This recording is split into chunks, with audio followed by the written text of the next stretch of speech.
सुनाना प्रारंभ किया। बट वृक्ष कहीं से जाकर के बाबा ने माता पार्वती को अमर कथा प्रारंभ किया है। माता को जब कथा सुनाना प्रारंभ किया है तो दसम स्कंद में बाबा जब प्रवेश करते वो अमर कथा कोई और कथा नहीं है, यह श्रीमद् भागवत कथा ही अमर कथा है। यह भागवत कथा ही अमर कथा है।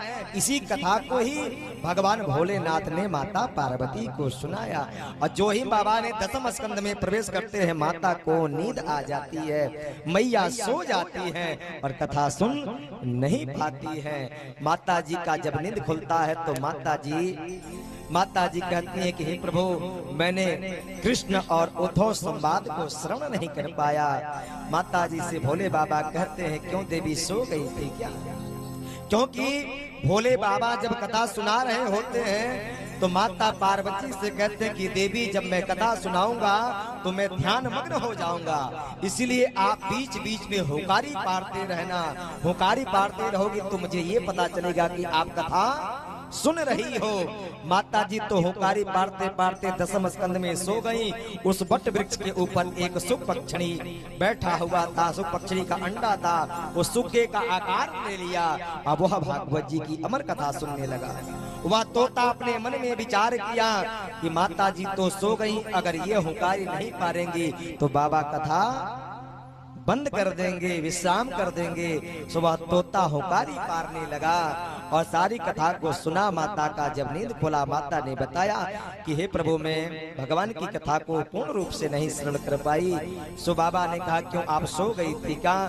बाबा से जब पार्वती मैया कही कि मैं सो गई थी तो बाबा ने कहा कि जब आप सो गई तो ये हुकारी कौन पार रहा था? बाबा जब ऊपर देखते हैं तो उस बट वृक्ष के ऊपर वह लाल लाल आंख किए हुआ तोता दिख रहा था। बाबा ने उस तोते को देखा और तोता ने भी भगवान को, भोलेनाथ को देखा है। तोता वहां से उड़ा है, चारों भ्रमण किया है, सभी जगह गया है, किसी ने उसको अपनाया नहीं है। फिर वह मृत्यु लोक में आता है और मृत्यु लोक में आकर के व्यास जी महाराज की जो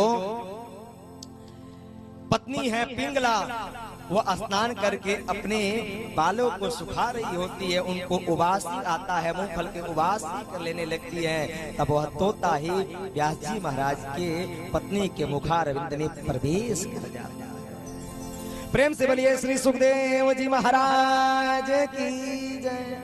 और यही सुग्गा जो है माता के गर्भ में 12 वर्ष तक रहे और यही सुखदेव के रूप में 12 वर्ष बाद इस धरातल पर आए, जो परीक्षित को श्रीमद् भागवत कथा सुनाए। प्रेम से बोलिए श्री व्यास जी महाराज की जय।